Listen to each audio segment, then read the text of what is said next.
গুগলের update version ChatGPT এর কাছে যখন শুনলাম কোরআন যে সত্য আল্লাহর বাণী এটা বুঝব কিভাবে, তখন সে কি বলল শুনুন। কোরআন যে সত্য তা বোঝার জন্য বিভিন্ন দিক থেকে বিশ্লেষণ করা যেতে পারে। নিচে কিছু পদ্ধতি তুলে ধরা হল। ১. কুরআনের বিষয়বস্তু এবং বার্তা। অলৌকিক ভাষা। কুরআনের ভাষাশৈলী ও বর্ণনা এতটাই অনন্য যে তা আরবদের মধ্যে সর্বোচ্চ ভাষাবিদ ও কবিদেরকেও মুগ্ধ করেছিল। এর মতো কিছু রচনা করতে চ্যালেঞ্জ জানানো হলেও কেউ তা করতে পারেনি। ২. কুরআনের সংরক্ষণ। কুরআন অবিকৃত অবস্থায় সংরক্ষিত রয়েছে, ১৪০০ বছরের বেশি সময় ধরে কোনো পরিবর্তন ছাড়াই টিকে আছে। আল্লাহ কুরআন সংরক্ষণের দায়িত্ব নিজেই নিয়েছেন। সূরা হিজর আয়াত ৯ আল্লাহ নিজে বলেছেন, আমি কোরআন নাজিল করেছি আর আমি এর সংরক্ষণকারী। ৩. ভবিষ্যদ্বাণী। কুরআনে এমন কিছু ভবিষ্যদ্বাণী করা হয়েছে যা পরবর্তীতে সত্য প্রমাণিত হয়েছে, যেমন রোমান সাম্রাজ্যের পরাজয়ের পর পুনরায় বিজয় লাভ। সূরা রুম আয়াত ২ নাম্বার ৪। নবী মুহাম্মদ সাল্লাল্লাহু আলাইহি ওয়াসাল্লাম এর জীবন। তিনি ছিলেন নিরক্ষর, তার পক্ষে কুরআনের মতো একটি গ্রন্থ রচনা করা সম্ভব ছিল না। তার চরিত্র ও সততা কুরআনের বার্তাকে বিশ্বাসযোগ্য করে তোলে। ৫. যুক্তি ও চিন্তাশক্তি। কুরআন মানুষকে বারবার চিন্তা করতে ও যুক্তি ব্যবহার করতে উৎসাহিত করে। এটি অন্ধবিশ্বাসের উপর ভিত্তি করে নয়, বরং প্রমাণ এবং চিন্তাশীলতার উপর ভিত্তি করে বিশ্বাস প্রতিষ্ঠা করে। ৬. মানব হৃদয়ের প্রভাব। কুরআন পড়লে অনেকেই এর মধ্যে এক ধরনের আধ্যাত্মিক শান্তি অনুভব করেন। এটি মানব হৃদয়ে গভীর প্রভাব ফেলে এবং জীবন পরিবর্তন করে। কোরআনে বিজ্ঞানী আয়াতগুলো। কোরআন শরীফে এমন অনেক আয়াত রয়েছে যেগুলোকে বিজ্ঞানের সঙ্গে সামঞ্জস্যপূর্ণ বা বিজ্ঞান দ্বারা প্রমাণিত বিষয়বস্তুর সঙ্গে সম্পর্কিত বলে ধরা হয়। এগুলোকে বিজ্ঞানী আয়াত বলা হয়। এগুলো মূলত আল্লাহর সৃষ্টির প্রমাণ এবং সৃষ্টির বিষয় সম্পর্কে মানুষের চিন্তাভাবনা উদ্দীপিত করার জন্য উল্লেখ করা হয়েছে। নিচে কিছু উদাহরণ উল্লেখ করা হল। ১. ভ্রূণ বিজ্ঞান, এমব্রিওলজি।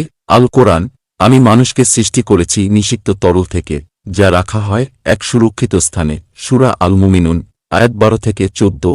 এই আয়াতে মানুষের ভ্রূণগত উন্নয়ন ধারা এবং মাতৃগর্ভে সুরক্ষিত অবস্থান সম্পর্কে ইঙ্গিত রয়েছে, যা আধুনিক ভ্রূণ বিজ্ঞানের সঙ্গে সামঞ্জস্যপূর্ণ।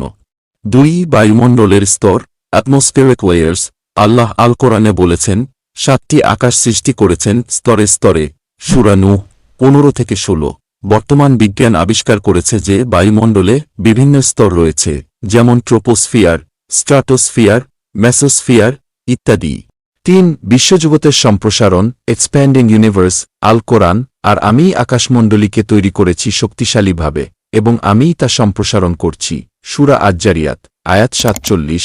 এটি মহাবিশ্বের সম্প্রসারণ সম্পর্কে একটি গুরুত্বপূর্ণ ইঙ্গিত, যা আধুনিক জ্যোতির্বিজ্ঞানে প্রমাণিত হয়েছে। ৪. পাহাড়ের ভূমিকা, রো অফ মাউন্টেন্স। আল কোরআন, আমি পৃথিবীতে পাহাড়ে স্থাপন করেছি যেন তা তোমাদের নিয়ে দুলতে না পারে। সূরা আল আম্বিয়া ৩১। বিজ্ঞান প্রমাণ করেছে যে পাহাড়ের ভূমিকা ভূমির স্থায়িত্ব বজায় রাখতে সহায়ক।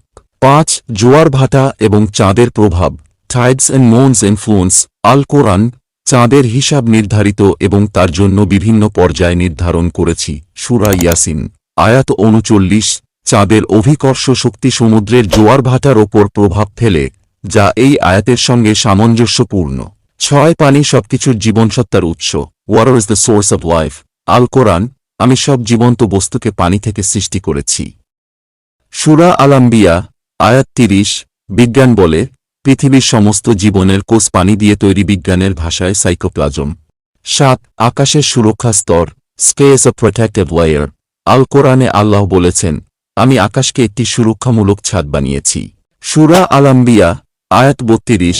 পৃথিবীর বায়ুমণ্ডল সূর্যের ক্ষতিকর রশ্মি থেকে পৃথিবীকে রক্ষা করে। কোরআনের এসব আয়াত মানুষের চিন্তাশক্তি এবং আল্লাহর সৃষ্টির বিশালত্বের প্রতি গভীর উপলব্ধি জাগ্রত করে। এগুলো বিজ্ঞানকে সম্পূর্ণভাবে ব্যাখ্যা করার জন্য নয়, বরং মানুষের চিন্তা ও গবেষণাকে উৎসাহিত করার উদ্দেশ্যে বলা হয়েছে। সূরা আম্বিয়া আয়াত ৩০। আল্লাহ বলেছেন, আমি সকল জীবকে পানি থেকে সৃষ্টি করেছি, তবু কি অবিশ্বাসীরা ঈমান আনবে না?